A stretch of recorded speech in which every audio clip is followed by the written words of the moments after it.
Radio CHU, c'est ta radio.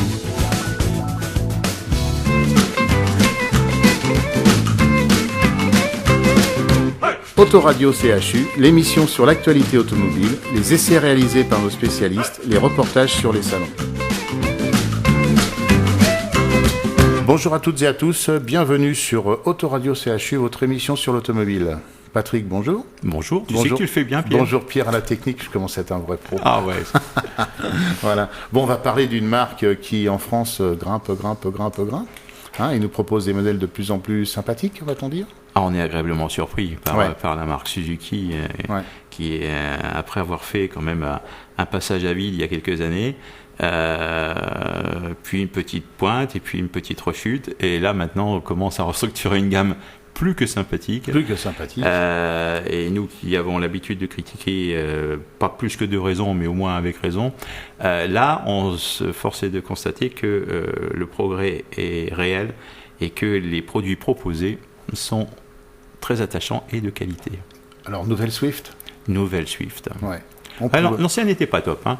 L'ancien n'était pas top. Moi, ce truc arrière qui était un peu tordu, machin, là, ils ont vraiment corrigé tout ce qu'il fallait. Là, ils ont fait vraiment une voiture européenne. Et on voit que les Japonais, quand ils s'y mettent, et quand ils veulent attaquer un marché, ils l'attaquent, et ils écoutent surtout la remontée des clients. Tu dis que c'était pas terrible, mais 5,3 millions quand même de véhicules vendus dans le monde. Mais là, c'est pas mal. C'est pas mal. Bon, il y en a beaucoup qui voudraient ça quand même. Oui, mais bon, il faut quand même dire qu'en France, les Japonais ont été bridés. C'est pas un jeu de mots. Excellente, pardon, excusez-moi. Ouais. Je la referai plus, c'est promis. Ont été bridés à 3% du marché pendant des années au niveau de l'importation, et que là maintenant, il y a une remotivation des choses, que Suzuki France est très dynamique. Et qu'il y a un réseau derrière qui ne l'est pas moins. C'est 5,3 millions, sauf erreur de ma part, tu me corrigeras, c'est sans diesel, malgré la mode du diesel. Oui, tout à fait. Non, mais donc de l'essence, donc fallait le faire. Non, c'était bien. Ceci dit, c'est vrai que la première Swift était vraiment pas top, la deuxième Swift était mieux, évidemment, puisqu'elle était plus européenne, mais il y avait un arrière qui était un peu spécial. Et là... On est sur une voiture européenne. On a une voiture européenne qui est superbe, qui est bien construite, avec des matériaux qui sont ceux qui sont, mais je veux dire, c'est pas si mal que ça. Et très légère. Et surtout, voilà. La caisse, 840 kg seulement. Très très légère, et donc des performances qui sont sympathiques. Une voiture saine, très saine, on a eu beaucoup de plaisir à conduire.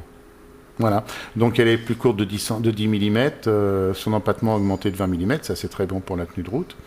Le coffre, 54 litres de plus que l'autre. Et les 20 mm d'empattement supplémentaires sont tous gagnés pour l'habitabilité intérieure, et ça c'est top. Voilà. Et c'est vrai qu'on a de la place à l'arrière, pour une petite compacte, c'est pas mal, c'est très bien. Voilà.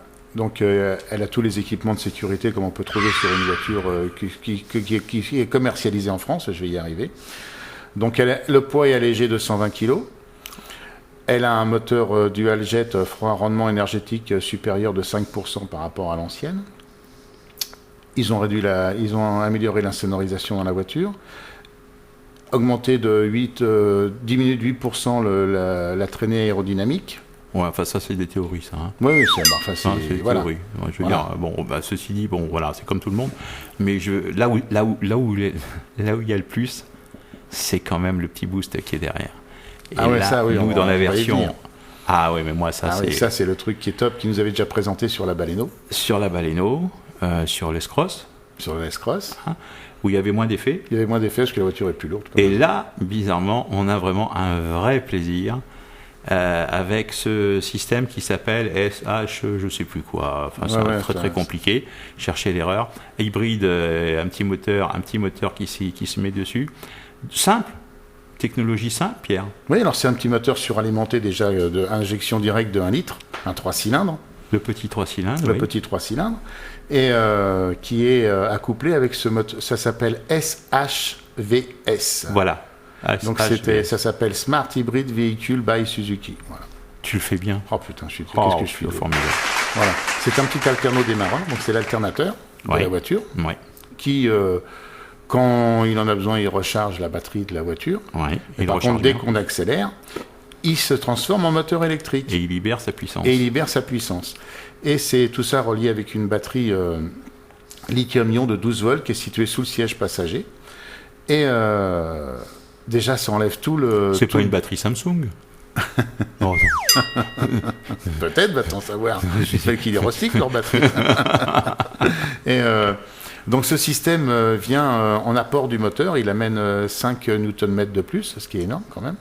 Oui, c'est-à-dire que c'est pas une puissance, c'est vraiment 50 un couple. Nm, ça fait 5 mètres kilos pour les anciens. Voilà, tout à fait, pour les anciens. Regarde pas comme ça, t'es gentil. Et, mais ceci dit, voilà, c'est immédiat. Et ça pèse que 15 kilos, je crois. Ouais, c'est 15 kilos supplémentaires. 15 petits kilos. Mais qui font la différence. Qui font la différence. Parce que ça baisse les consos d'1 litre. Oui, bon, ça, mais c'est au démarrage, on a ce qu'il faut. T'as plus le bourdonnement du 3 cylindres. T'as l'impression de rouler avec un 4 cylindres, en fait. J'ai l'impression de rouler avec une vraie voiture. Voilà, c'est ça. J'ai l'impression de rouler avec une vraie voiture. Et c'est une vraie voiture. Oui, c'est une vraie voiture. Et honnêtement, là, si Suzuki peut avoir cet accord avec les Japonais et avoir le matériel qui veut, parce que les commandes aux Japonais sont quand même aléatoires, c'est pas toujours facile à récupérer les voitures. On l'a vu l'année dernière avec quelques modèles qui n'arrivaient pas à livrer. Là, si jamais les Japonais livrent toutes les commandes, à mon avis, la Swift devrait faire un carton. Et j'invite les uns et les autres qui vont acheter une petite urbaine dans quelques temps, de passer par la concession Suzuki, ne serait-ce que pour l'essayer et pour voir la différence. Vous verrez que cette petite voiture-là, elle a quelques atouts que certains n'ont pas. Et que certains voudraient bien avoir, et je pense qu'ils vont ramer derrière pour rattraper. Parce que c'est aux alentours de 17 000 euros. Alors c'est 17 000 euros à négocier, parce que bon... Oui, mais enfin 17 000 euros, avant de parler de négociation, c'est 17 000 euros, toute option, avec le système hybride. Ah, tout à fait. Donc il n'y a pas de concurrence, je veux dire, parce que elle est unique dans cette configuration-là. La Swift SH machin truc n'a aucune concurrence. Donc ceci dit, même s'il y avait une concurrence, je reviens sur la négociation, puisque bon, Suzuki est très très sensible à la négociation, et parce que bon, ils ont besoin de s'installer sur le paysage français.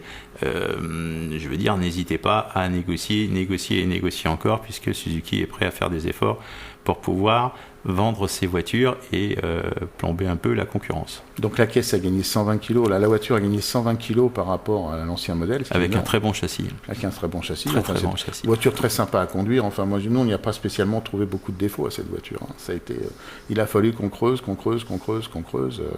Voilà quoi, c'est... Toi, à part les plastiques, où c'est vraiment ton truc de... Non, mais c'est bon, je continue de penser qu'à 17 000 euros, on peut exiger, le client peut exiger des plastiques de qualité, moussés comme il faut, en haut, en bas, un peu partout. C'est pas non plus un prix. Bon, voilà, donc ça, c'est une présentation. Par contre, moi, ce que je salue chez Suzuki, là, c'est l'évolution. Et l'évolution de fabrication, l'évolution d'assemblage, de finition. Bon, il y a peut-être une petite touche en plus de couleur qu'il aurait fallu à l'intérieur, mais qui va se rapporter. Il y a un effort de personnalisation qui doit pouvoir se reporter, puisqu'il faut quand même penser que Suzuki est le champion du biton sur les toits, etc. C'est ça. Donc on arrive à faire des trucs sympas. Non, cette voiture-là mérite absolument le détour. Donc elle est livrée avec alerte de franchissement de ligne, fonction d'alerte de vigilance du conducteur, ça c'est pas mal.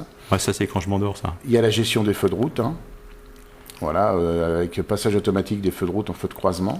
Un peu lent, dans certains domaines, un peu lent. On s'est pris quelques appels de phare avec le CFU. Ouais. Non, je confonds pas. Si, c'est vrai qu'on a été essayer ça dans le Midi, vous avez un temps pourri, je me rappelle. Absolument, donc on s'est pris quelques appels de phare. Région. Bon, ceci dit, voilà, c'est la technologie actuelle. Régulateur de vitesse adaptatif. On est loin de chez Opel. Et de chez l'Astra. C'est pas le même prix non plus. Oui, non, mais je veux dire, voilà, la technologie...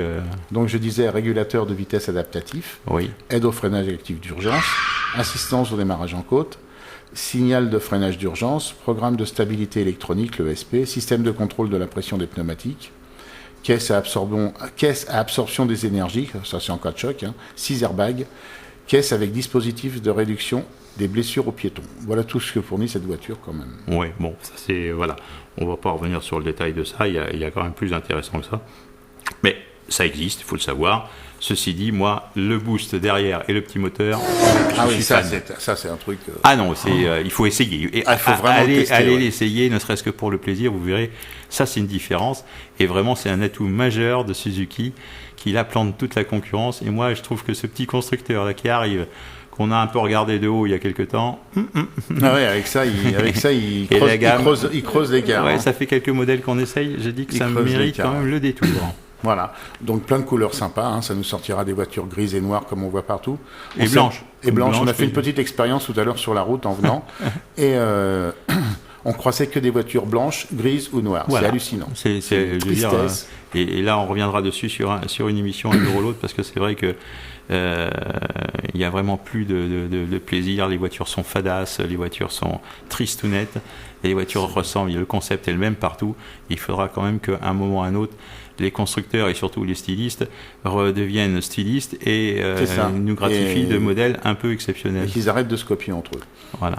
Ils doivent faire des réunions entre eux, c'est pas possible. Le matin au petit déjeuner, comme ça, il doit y avoir des croissants qui doivent circuler les uns avec des chevrons, les autres avec des losanges et tout ça, ça doit bien se réunir. Ouais, enfin, ici, ils sont tous en train d'essayer de faire des voitures qui ressemblent à des Allemandes. Voilà, on en est là, quoi. C'est un peu malheureux pour le style automobile, quand on va pas faire les vieux machins, mais c'est vrai que quand on va sur des concentrations de voitures anciennes, tu as de la diversité dans les formes, tu reconnaissais les voitures. Maintenant, il y a des voitures, faut qu'ils te roulent dessus pour que tu saches ce que c'est, et encore, c'est même pas sûr. Quoi. C'est exactement ça, et je veux dire, il faut pas oublier que l'industrie automobile française était quand même championne il n'y a pas très très longtemps, et que ça serait bien qu'elle le redevienne, mais on en parlait tout à l'heure, on a plein de marques qui ont été supprimées, qui ont été détruites, qui ont été vraiment tuées et massacrées, pour tout ça, pas des fins de concurrence et de rentabilité, d'actionnariat et de structure. Les usines fermées, on parlait d'Aulnay il n'y a pas longtemps, et on sait très bien qu'à Aulnay, vraiment, c'était une usine majeure pour l'industrie française. Donc, redevenons français, redevenons industrie française et retrouvons la place qui est la nôtre. On le voit avec Alpine. Absolument. Avec Alpine, 1900 et quelques voitures vendues en 70 minutes. Voilà, tout à fait. Donc voilà, c'est la preuve que ça existe encore, et que quand on sait faire de vraies voitures, on arrive à les vendre. Ça marche. Donc voilà. Bon, on va revenir sur notre petite Suzuki. Sur notre petite Suzuki qui a un look sympa, moi je trouve ça change un petit peu de ce que l'on voit, des couleurs vives et sympas, c'est très intéressant, moi je trouve. Non, puis elle a un beau dessin, je veux dire, elle est belle, quoi. Elle est dans le ton, elle est mignonne, elle est sympa. Alors évidemment, le réseau, il est un peu court par rapport à la concurrence hexagonale, encore. Mais bon, voilà, il s'étoffe un peu, et c'est un réseau qui est dynamique, parce que c'est un réseau qui est très très attaché à la marque, et vraiment il y a une complicité, on sent qu'il y a une complicité entre le constructeur, l'importateur et le réseau. Tout à fait. Ce qui n'est pas le cas de tout le monde, et nous on prend toujours beaucoup de plaisir à essayer ces voitures, déjà parce que on nous les prête dans des bonnes conditions, et on peut essayer les voitures sans pression, sans rien, et en dire le bien ou le mal qu'on pense, et ça c'est pas le cas de tout le monde. Merci Peugeot. Mais ceci dit, cette Swift-là, a tellement d'avantages par rapport à ce qu'on attendait, par rapport à ce qu'on avait vu, par rapport à hier, aujourd'hui et peut-être demain. Je crois que là, on a vraiment une voiture qui mérite le détour, je le répète une nouvelle fois, et on a une excellente citadine. Oui, feu à LED aussi, feu stop à LED, projecteur avec fonction. Il manque pas grand-chose sur cette voiture-là. Voilà, c'est cette coloris. Elle a pas, voilà, c'est l'image de Suzuki qui est pas encore dynamique suffisamment pour pouvoir. Cette coloris, je te dis non parce que tu sais, moi j'ai été surpris aussi quand j'ai entendu la production de cette voiture. On dit ah mince, voilà. Quoi. Oui, donc je répète, cette coloris extérieure, 4 combinaisons bicolores. Jante alliage 16 pouces poli ou peinte, comme on veut. Ça, voilà, tout à fait. Jante acier 15 pouces avec des enjoliveurs intégraux. Enfin, c'est très très bien équipé, quoi. C'est très bien équipé, c'est joliment fait. Oui, après, bon, voilà, c'est une Suzuki, donc on peut avoir des doutes, on peut avoir plein de choses, parce que c'est pas connu, moins connu. On peut craindre les garanties, le réseau. Moi, je veux rassurer en disant que Suzuki est très très à l'écoute de ses clients. Et vraiment, voilà. Et réactif aussi. Réactif et soucieux de livrer à ses clients une prestation digne et de qualité, ce qui n'est pas le cas de tout le monde. Alors nous, le modèle qu'on vous conseille, c'est le 1 litre avec Ah bah oui, avec le système hybride. Clair, et prenez ça haut de gamme à 17 000 euros, vous faites une très très bonne affaire. C'est ce qui rentre dans nos catégories d'achat malin pour les voitures. Ah oui, et puis en plus, c'est vrai que c'est un plaisir qu'il n'y a pas sur la concurrence. Ce moteur-là est sensationnel. Ce petit moteur, mine de rien, moi je suis pas un fan des 3 cylindres ni de ces bris de casserole, mais là, bon, c'est vrai qu'on ne l'entend pas spécialement. C'est vrai qu'elle est bien insonorisée, et surtout, c'est 5 Nm, c'est ça, 50 Nm. 50 Nm, je veux dire, qui sont au démarrage, sont vraiment d'un effet qualitatif. La voiture est commercialisée aussi avec le 1,2 litre 4 cylindres, en essence bien sûr, et elle est proposée avec une boîte 5 et aussi avec la transmission CVT à 6 rapports. Oui, bon, moi Toi, t'aimes moins, toi. Oui, moi j'aime moins ça. Et non, je veux dire, concentrez-vous, chers amis, concentrez-vous sur le modèle avec le petit booster électrique. Voilà, le 6 essayez cylindres, ça vraiment, boîte mécanique avec le. Voilà, là avec vous avez tout ce qu'il faut. Le système SHVS. SHVS, et là dans ces 4 têtes-là, c'est magique. Donc voilà, Patrick. Comme ça. Et ben voilà, hein. Il ne reste plus qu'à dire au revoir. Et ben on va dire au revoir, on va gêner, on va saluer tout le monde. Voilà, au revoir. Au revoir.